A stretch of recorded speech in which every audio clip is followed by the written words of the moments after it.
ನಾನು ಸಿಡಿದೆಂದು ನಿಂತರೆ ಗಡಗಡ ನಡೆಯುವುದು ಭೂಮಂಡಲ. ಚಂದ್ರನಲ್ಲಿರುವುದು ತಂಪು, ಸೂರ್ಯನಲ್ಲಿರುವುದು ಕೆಂಪು. ಆದ್ರೆ ನನ್ನ ಹೃದಯದಲ್ಲಿರುವುದು ಬರೀ ರೋಷದ ಜ್ವಾಲೆ. ಸತ್ಯಕ್ಕೆಲ್ಲಿದೆ ಬೆಲೆ, ನ್ಯಾಯಕ್ಕೆಲ್ಲಿದೆ ಬೆಲೆ. ಸತ್ಯ ನ್ಯಾಯ ದಿಕ್ಕಿ ಬೆಕ್ಕಿ ಆಳುತ್ತಿರುವ ಸಮಾಜದಲ್ಲಿ ನಮ್ಮಂತ ಕಂಡ ಪುಣ್ಯ ಧರ್ಮಕ್ಕೆ ಅನ್ಯಾಯವೇ ಕುಲುಕಲಾಗುತ್ತಿದೆ.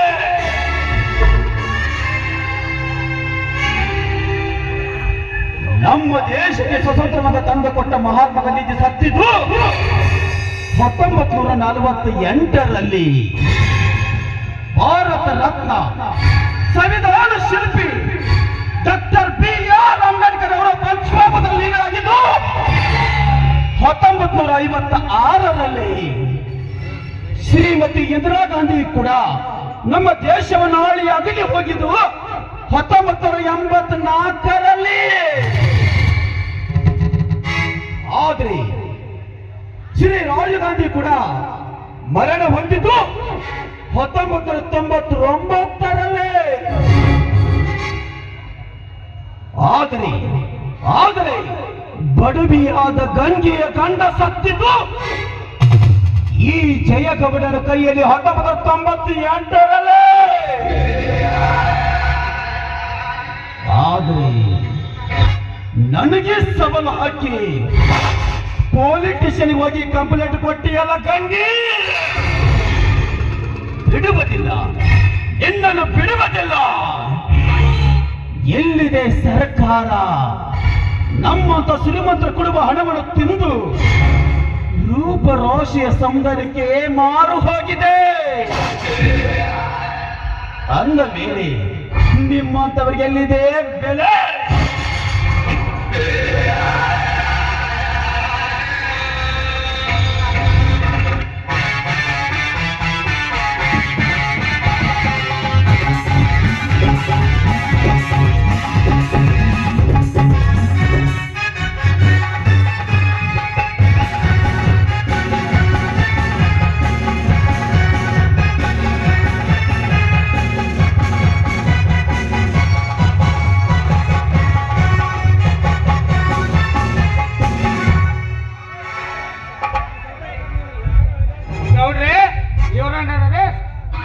ಪೊಲೀಸ್ ಹಾಕುವ ಅವನ ಕೈಗೆ ಬೇಡಿಯನ್ನು. Yes sir.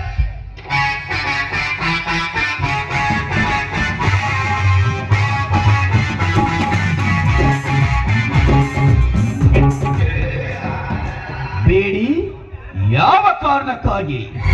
ಗೌಡ, ಬಡವಿಯಾದ ಗಂಗೌಡ ಗಂಡನನ್ನು ಕೊಲೆ ಮಾಡಿ ಅವರ ಆಸ್ತಿಯನ್ನೆಲ್ಲ ನೀನು ಕಬ್ಜೆ ಮಾಡಿಕೊಂಡೇ ಅಲ್ಲ, ಅದೇ ಕಾರಣಕ್ಕಾಗಿ ನಿನ್ನ ಕೈಗೆ ಬೇಡಿ. ಹಾಗಂತ ನಿನಗೆ ಕಂಪ್ಲೇಂಟ್ ಕೊಟ್ಟವರು ಯಾರು? ಆ ಗಂಗಮ್ಮ ತಾಯಿನೇ ಕೊಟ್ಟಿದ್ದಾಳೆ. ಅವಳಿಗೆ ನ್ಯಾಯ ದೊರಕಿಸಿಕೊಡುವುದು ನಮ್ಮ ಸರ್ಕಾರದ ಧರ್ಮ. ಸರ್ಕಾರದ ಧರ್ಮ? ಇನ್ಸ್ಪೆಕ್ಟರ್, ಎಲ್ಲಿದೆ ನಿಮ್ಮ ಸರ್ಕಾರದ ಧರ್ಮ? ನಮ್ಮಂತ ಶ್ರೀಮಂತರ ಕೊಡುವ ಎಂದೆಲ್ಲ ಕಾಶಿಗೆ ಮಾರು ಹೋಗಿದೆ ನಿಮ್ಮ ಸರ್ಕಾರ. ಕಂಡಿದ್ದು ಕುರುಡಾಗಿದೆ, ಬಾಯಿದು ಮುರಿದಾಗಿದೆ ಇನ್ಸ್ಪೆಕ್ಟರ್. ಅಂದ ಮೇಲೆ ನಿಮ್ಮ ಸರ್ಕಾರಕ್ಕೆ ಬೆಲೆ ಇಲ್ಲ. ನಿನಗೆ ಹಣ ಎಷ್ಟು ಕೇಳ ಬಿಸಾಕ್ತೇನೆ, ಸುಮ್ಮನೆ ಹೋಗ್ತಾ ಇರಬೇಕು. ಜನರನ್ನು ಹಿಂದೆ ಇಟ್ಟುಕೊಂಡು ಬಾಳುವರು ನೀವು, ಆದರೆ ಅದೇ ಜನರನ್ನು ಮುಂದೆ ಇಟ್ಟುಕೊಂಡು ಬಾಳಿ ತೋರಿಸೋರು ನಾವು. ಒಂದು ಮಾತು ಹೇಳ್ತೀನಿ, ಸರಿಯಾಗಿ ಕೇಳು. ಒಬ್ಬ ಸೈನಿಕ ಗನ್ ಹಿಡಿದು ದೇಶ ಕಾಯುತ್ತಾನೆ, ಆದರೆ ಒಬ್ಬ ಕವಿ ಪೆನ್ ಹಿಡಿದು ಸಮಾಜ ಕಾಯುತ್ತಾನೆ. ಆದರೆ ನನ್ನಂತ ಕಾಜಿಯವರೇ ದೇಶದಲ್ಲಿ ಹಿಡಿದು ಕಚ್ಚಡ ನಿನ್ನಂತ ಲೋಚಗಳ ಜೀವ ತೆಗಿತಾರೆ. ಎತ್ತರ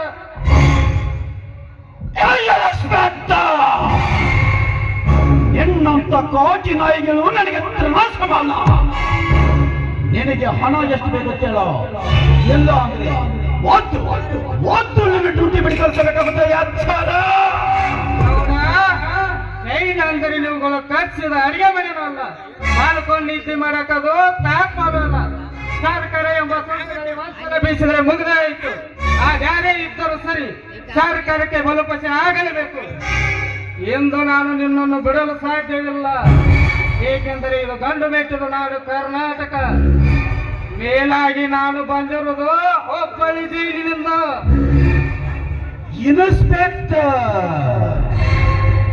ನಿನ್ನಂತ ಪೋರ್ಚಿ ನಾಯಿಗಳು ನನಗೆ ತನ ಸಮಾನ. ಏಯ್, ನಾನು ಮನಸ್ಸು ಮಾಡಿದ್ದೀನಿ, ನೀನು ಹುಟ್ಟಿರುವ ಬಟ್ಟಿ ಬಂಡ ಕಳಿಸಿ ಎಲ್ಲ ಕೈಕಾಲುಗಳ ಕತ್ತರಿಸಿ ಅದೇ ಪೊಲೀಸ್ ಸ್ಟೇಷನ್ ಗೇಟಿಗೆ ನೇತು ಹಾಕಿ ಬಿಡ್ತಾರೆ. ಯಾಚಾರ ಇನ್ಸ್ಪೆಕ್ಟರ್, ಹುಬ್ಬಳ್ಳಿ ಜೈಲಾದರೂ ಬಿಜಾಪುರ ಜೈಲಾದ್ರೇನು, ಮೇಲಾಗಿ ಶೃಂಗ ಲಕ್ಷ್ಮಣ ಹೊರಬಂದಂತ ಜತ್ತಿ ಜೈಲಾದರೇನು? ನಿನ್ನಂತ ಕಟಕ ಹೋದಂತ 100 ಮಂದಿ ಬಂದ್ರು ಹೆದರಬಡಲು ಈ ಜಯ ಗೌಡ.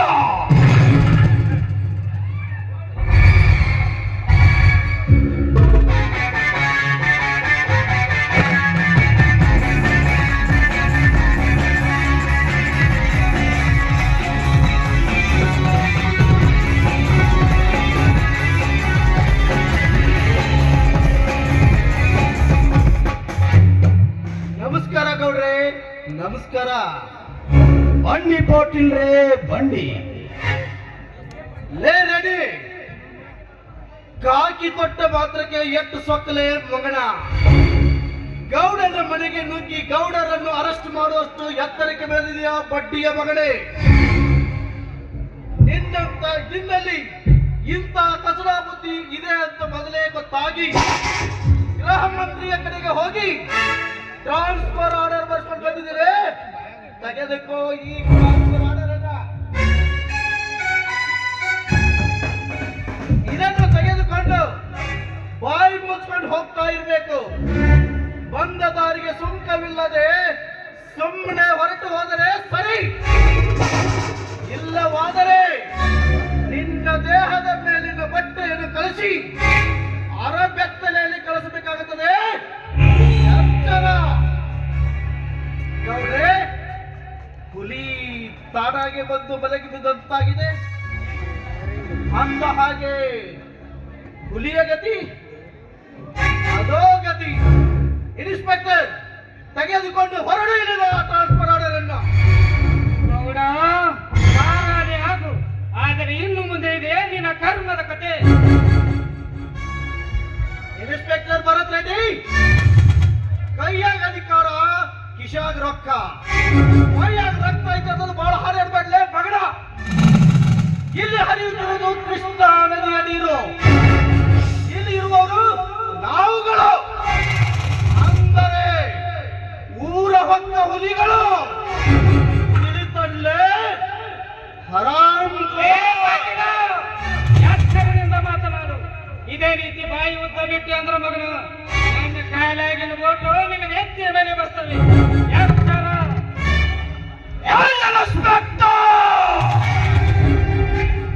ನಿನಗೆ ಹಣ ಎಷ್ಟು ಬೇಕು ಕೇಳ ಕುಸಾಗ್ತೇನೆ. ನಮ್ಮ ಜೊತೆ ಶಾಮೀಲಾಗಿದ್ದು ಎಲ್ಲ ಅಂದ್ರೆ ನಾನು ಕೊಡುವ ಶಿಕ್ಷೆಗೆ ಗುರಿಯಾಗಿ ಹೋಗುತ್ತೀಯಾ? ಇನ್ಸ್ಪೆಕ್ಟರ್, ಹುಲಿಪುರ ಗ್ರಾಮದ ನಮ್ಮ ಜೊತೆಗೆ ಜಾಮೀನಾಗಿ ಅವರನ್ನ ಎತ್ತಂಗಡಿಯಾಗಿ ಮಾಡಿಬಿಡು. ನನಗೆ ಒಳ್ಳೆದು, ನನಗೂ ಒಳ್ಳೆದು. ಎಲ್ಲ ಅಂದ್ರೆ ನಾಡಾಡುವ ನಾಟಕ ಕ್ರಾಂತಿಕಾರಾಗಿರ್ತದೆ. ಆಗುವುದಿಲ್ಲ ಗೌಡ್ರಿ, ಆಗುವುದಿಲ್ಲ. ಏಕೆಂದರೆ ನಾನು ಕೂಡ ಒಂದು ಬಡ ಕುಟುಂಬದಿಂದ ಜನಿಸಿ ಬಂದವನು. ಆದ್ಮೇಲೆ ಕರ್ಮವನ್ನು ಕತ್ತರಿಸಿ ನ್ಯಾಯಕ್ಕಾಗಿ ದುಡಿತೇನೆ. ಧರ್ಮದಿಂದ ಹೋರಾಡಿ ಸತ್ಯ ಇಲ್ಲದಂತ ಈ ಸಮಾಜಕ್ಕೆ ತೋರಿಸಿಕೊಡ್ತೇನೆ. ಅನ್ಯಾಯವನ್ನು ನಾನು ಎಂದಿಗೂ ಮಾಡಲು ಸಾಧ್ಯವಿಲ್ಲ. ಇನ್ಸ್ಪೆಕ್ಟರ್, ಸತ್ಯ ಎಲ್ಲಿದೆ ಕೈ ಎತ್ತಿ ಹೇಳ್ತೀಯ? ಸತ್ಯವನ್ನು ಪಾಲಿಸಗಾಗಿ ಸತ್ಯ ಹರಿಶ್ಚಂದ್ರ ಮಶಾನಕ್ಕಾದ. ಅದೇ ಸತ್ಯವನ್ನು ಗುರಿಯಾಗಿ ಇಟ್ಟುಕೊಂಡ ಇಂದ್ರಜಿತ ಸತ್ತು ಮಣ್ಣಾದ. ಅದೇ ಸತ್ಯವನ್ನು ಪಾಲಿಸಕ್ಕಾಗಿ ತಂದೆ ತಾಯಿನ ಮಾತನ್ನು ಕೇಳಿ ಶ್ರೀರಾಮಚಂದ್ರ 14 ವರ್ಷ ಅನುಭವಿಸಬೇಕಾಯಿತು. ಅವರೆಲ್ಲರ ಮುಂದೆ ನೀನ್ ಯಾವಾಗ ತಪ್ಪಲೆ ಪುಟ್ ಕ್ವಶನ್ ನನ್ನ ಮಗಳೇ. ಇನ್ಸ್ಪೆಕ್ಟರ್ ಭರತ್ ರೆಡ್ಡಿ,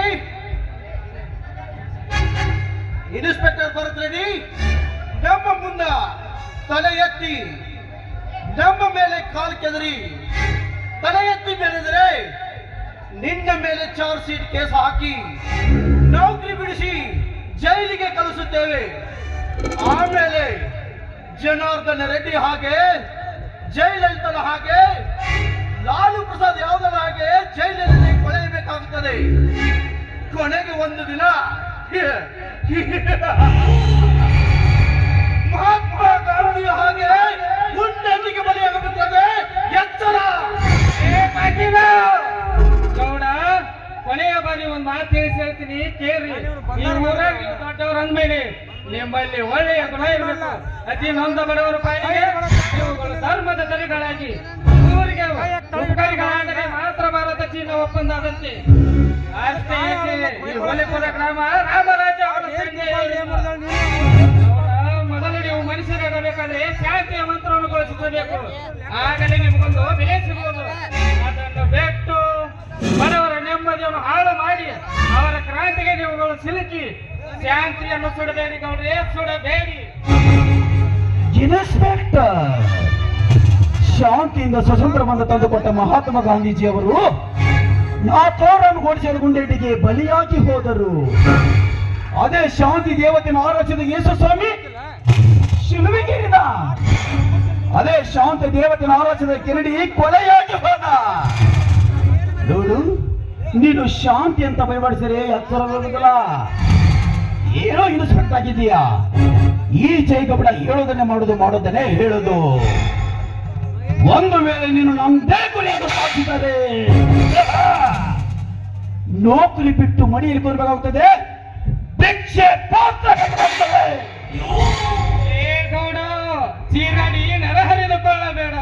ಪಿಕ್ಚರ್ ಬಂದ್ ನಾಟಕ भी ಬಾಕಿ है, ಆದರೆ ನಾಟಕ ಬಂದ್ ಕೇಳ್ ಖತಮ್. ಗೌಡ ಪಾಟೀಲ, ಇಲ್ಲಿಂದ ನನ್ನ ಟ್ರಾನ್ಸ್ಫರ್ ಮಾಡಿಸಬಹುದು. ಆದರೆ ಒಂದಿಲ್ಲ ಒಂದು ದಿವಸ ನನ್ನ ಕಾಕಿಯ ಕೈ ಚಾಲಕ ತೋರಿಸದಿದ್ದರೆ ನಾನು ಭರತ್ ರೆಡ್ಡಿನೇ ಅಲ್ಲ.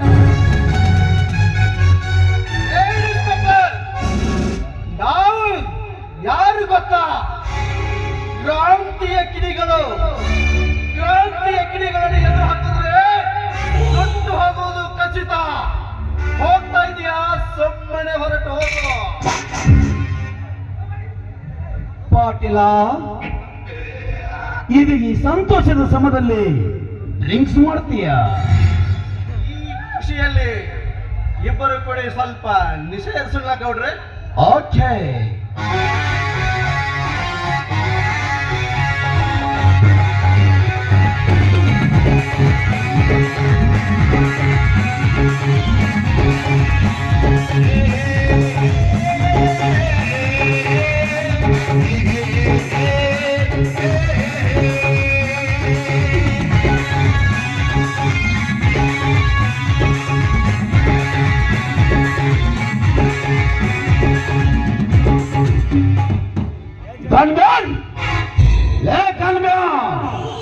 ಹೋಗ್ರಿ, ಆ ಗಂಗೆಯನ್ನು ದರ ಎಳೆದು ತಗೊಂಡು ಬಂದೆ. ಈಗಲೇ ಹೋಗಿ ಬರ್ತೇನೆ ಗೌಡ್ರೆ.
ಸೌಂದರ್ಯ ಗರಮತಿ ಹೈ ಕ್ಲಾಸು ಹಂಸ ಬೆಳಗಿ ಹಂಗಂತೆ ವಂಶ ಬೆಳಗಿ ಸುತ್ತಳತಿ ಮೊಸರು ಗಡಿಗೆ ಸವಿನ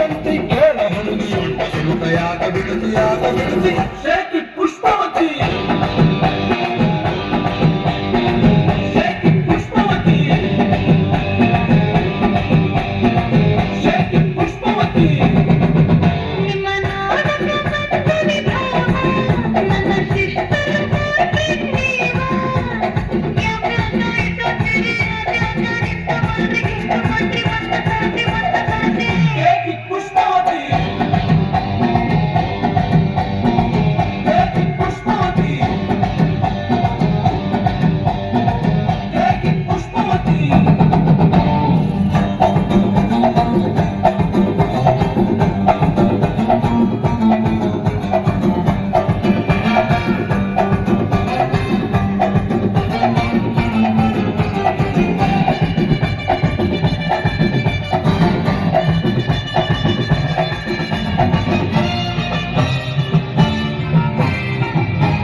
ಏನಾಯಿತು ಮನೆಯೂಟ ತಿನ್ನಂಗಿಲ್ಲ ಹೊರಗ ಕುಳ್ಕೊಂಡು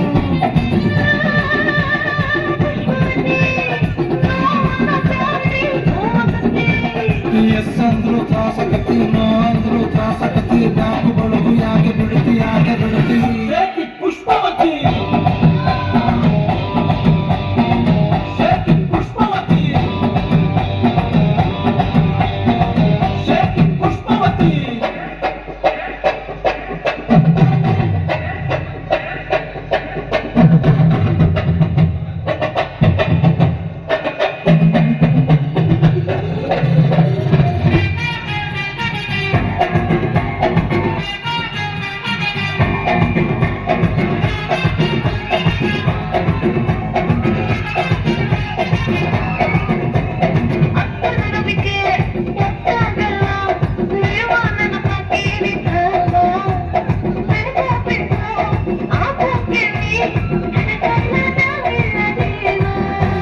ಬುಲ್ಬುಲ್ಲು ಬರುತ್ತಾಳ ಬಾಯ್ ತುಂಬ ಬೈತಾಳ ನಿಂಗೆರಡು ಬಿಡ್ತಾಳ ನನ್ನೆಳಕೊಂಡು ಹೋಗ್ತಾಳ ಎಲಿ ಹತ್ತಿರ ಯಾಕೆ ಬರುತ್ತಿ ಏದುಸಿರ ಯಾಕೆ ಬಿಡುತ್ತಿ ಅಡಿ ಹತ್ತಿರ ಯಾಕೆ ಜಿಗಿತಿ ಕಿವಿ ಹತ್ತಿರ ಯಾಕೆ ನಗುತ್ತಿ ಆಡಿ ಬಡಕು ಯಾಕೆ ಬಿಡುತ್ತಿ ಯಾಕೆ ಬಿಡುತ್ತಿ